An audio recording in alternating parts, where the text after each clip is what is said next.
What do you call it? When a US president slaps a 50% tariff on Europe, and Europe fires back by torching a $43 billion Boeing deal, rerouting trade through Canada, and triggering a $2 trillion shift in global commerce. Not a dispute, a controlled breakup. While Washington brags about leverage and rants over steel and peanut butter, Brussels is cutting new deals, courting China and rewriting the rules, without the US in the room. This isn't a warning. This is the exit. And by the time America looks up, it may already be locked out. A $43 billion aircraft deal just vanished. EU trade with the US is unraveling, and markets are reeling. But the question now isn't whether the US and Europe are in a trade war. It's whether the transatlantic alliance just collapsed under the weight of a 50% tariff. On May 30th, President Trump declared negotiations with the EU going nowhere and called for an immediate 50% blanket tariff on all European imports starting June 1st, including steel, aluminum cars, agri-food, and electronics. Within 48 hours, European stocks fell 2.1%, and Boeing faced the real possibility of losing its largest export contract on record. According to Bloomberg, the potential loss to U.S. trade volume exceeds $2 trillion over the next decade if retaliatory EU measures materialize. Former EU negotiator Ignacio Garcia Bercero told Euronews, "If the U.S. won't reverse course, Europe has no choice but to escalate. But what comes after escalation? Europe may already have the answer. And it's not across the Atlantic. The European Commission didn't hesitate. In direct response to Trump's 50% tariff order, Brussels confirmed it was finalizing a second retaliation package targeting $95 billion in U.S. goods, while quietly moving to freeze a $43 billion Boeing aircraft deal. Reuters reports that Ryanair's $30 billion order of 737 MAX jets is also now under review, with CEO Michael O'Leary stating that Boeing's rising costs are no longer sustainable. Meanwhile, Airbus surged 3.4% on the Frankfurt Exchange, and China's COMAC is suddenly in the conversation. An EU airline buying Chinese jets, once unthinkable, is now being modeled in Brussels trade forecasts. The U.S. aerospace sector, already down 6.2% year-to-date on investor concerns over supply chain bottlenecks, now faces structural contraction. But the real danger. This wasn't just a response to tariffs.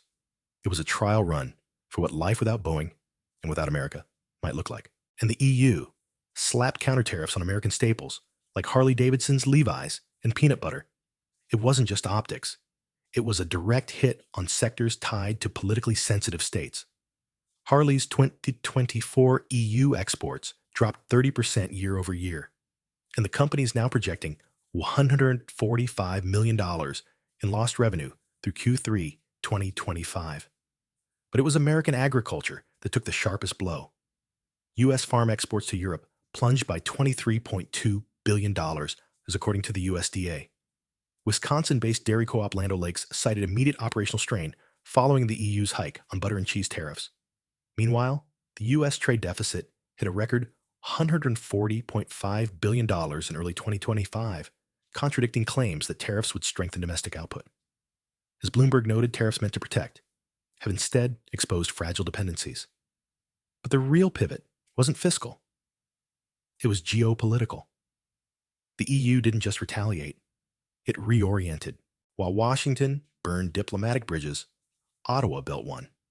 Under CETA, the EU and Canada eliminated 98% of tariffs, creating a frictionless corridor now projected by the European Commission to facilitate over 90 billion euros in trade annually by 2026. With U.S. tariffs driving up steel and auto prices by double digits, European firms like Siemens and Alstom have begun shifting procurement pipelines toward Quebec and Ontario. According to a May 2025 Financial Times report, Canadian EU cleantech trade rose 41% year over year, led by a €1.2 billion hydrogen deal signed at last year's EU-Canada Clean Technology Summit. And while the U.S. shut itself out of climate-related funding, Canada offered open market access aligned with EU labor digital and environmental standards. Former Canadian Trade Minister Chrystia Freeland remarked in a recent Globe and Mail op-ed, "What began as a free trade deal has evolved into a strategic partnership. But the most telling sign of the shift Europe is treating Canada not as a neighbor of the U.S., but as its replacement. This isn't just a tariff skirmish. It's the unraveling of the Western trade consensus. In just 10 weeks, a series of escalating duties from 10% on aluminum to 50% across the board have triggered retaliatory protocols, WTO complaints, and the potential voiding of at least 2 transatlantic megadeals. The EU has suspended a €21 billion retaliation package until July 15th, but is preparing a second list targeting $95 billion in U.S. exports pending the outcome of talks. According to CNBC, White House officials do not interpret Trump's posts as formal policy. Yet European Commission spokesperson Olaf Gill stated publicly on June 2nd, "We are finalizing countermeasures that will take effect on July 14th or earlier." In other words, even if a deal is theoretically possible, time is mathematically running out, and behind the numbers sits the deeper rupture. Washington is escalating, Brussels is realigning, and the deadline is now less about tariffs and more about who the EU chooses to depend on next. While the US escalated tariffs, the EU quietly shifted gears, pouring investment into clean tech and trade infrastructure to reduce American reliance. According to the Financial Times, EU-Canada clean energy projects jumped 41% in 2024, with €1.2 billion earmarked for hydrogen and battery initiatives. The Clean Technology Summit, jointly hosted in Brussels and Vancouver, led to strategic agreements on solar component standardization, rare earth supply chains, and AI-driven grid infrastructure. Meanwhile, under its Repower EU initiative, the bloc committed to producing 20 million tons of renewable hydrogen annually by 2030, enough to offset nearly €60 billion in imported fossil fuels per Eurostat data. What's quietly unfolding is not just diversification, but strategic insulation from U.S. policy whiplash. And now, with clean power flowing through new diplomatic circuits, it's becoming clear. Europe's next industrial pivot isn't led by Washington or Beijing. It's self-funded cross-Atlantic and pointed due north. If Ryanair exits its $30 billion Boeing contract, it would mark the first time a major EU airline selects a Chinese COMAC jet over US-made aircraft, an outcome that once seemed inconceivable. But Bloomberg reports Ryanair executives are already in quiet talks with COMAC, citing delivery delays and post-tariff price hikes of up to 14% on 737 MAX components. CEO Michael O'Leary warned that unless Boeing restores cost stability, all procurement options are on the table. A switch to COMAC wouldn't just dent Boeing's balance sheet, it would legitimize China's entry into a Western-dominated industry, undermining FAA standard-setting influence and fragmenting global aviation compliance. Airbus may benefit in the short term, but a COMAC breakthrough in the EU's low-cost carrier segment would signal a power transition that reshapes long-term aircraft certification norms. The question isn't whether this would hurt Boeing, it's whether it redefines who gets to write the future of flight. CETA wasn't a trade deal, it was a test run, and now Brussels is duplicating that model across Africa, Asia, and the Middle East. According to EU trade data, negotiators have opened 17 bilateral talks since 22 and 23, many modeled on the CETA framework's zero-tariff, labor-aligned blueprint.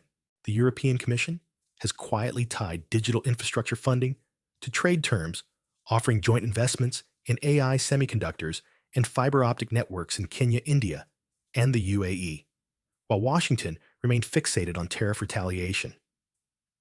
In 2024 alone, the EU signed a $3.4 billion supply chain cooperation deal with India, fast-tracking non-dollar settlements in energy contracts. WSJ analysts note that Europe's trade strategy is shifting from defensive retaliation to structural repositioning, using CETA as a prototype to dilute over-reliance on U.S. logistics and arbitration systems. What began as a workaround to avoid tariffs has now evolved into a global framework, and the country's stepping into America's blind spot. They're not waiting for permission. When Trump ordered 50% tariffs and dismissed the possibility of an EU deal, European leaders didn't negotiate. They pivoted. The European Commission is preparing to retaliate against $95 billion in U.S. goods, while forecasts from Bloomberg Economics estimate U.S. on EU trade could contract by $2 trillion over the next decade if current barriers persist. This isn't economic turbulence, it's realignment. Airbus shares rose 3.7% in Frankfurt following the Boeing freeze. Canadian steel exports to Europe jumped 24% in Q1 2025. And CETA's success has emboldened Brussels to fast-track 7 new trade compacts that exclude the U.S. entirely. Former EU Commissioner Cecilia Malmström summarized the moment in a recent panel at the Bruegel Institute. Decoupling isn't a threat, it's a plan. The US assumed tariffs would pressure Brussels into compromise. But with Europe building new trade corridors, empowering alternate suppliers, and reducing transatlantic friction, the silence from Washington isn't leverage anymore. It's obsolescence. So now, ask yourself, what happens if Boeing loses Europe, COMAC wins credibility, and the US finds itself shut out of trade deals that span hydrogen chips and next-gen aviation? This isn't some geopolitical temper tantrum. It's a surgical pullout. Europe is unplugging from the US. One contract, one tariff, one partnership at a time. And while Washington hammers the same levers it's used for 30 years, Brussels is writing a different script, one that doesn't need American approval. So if this $2 trillion dollar break was the wake-up call, then the next chapter, that's where the global order really changes. We're glad you're enjoying this video. Please like and subscribe. Check out another video that is now on your screen.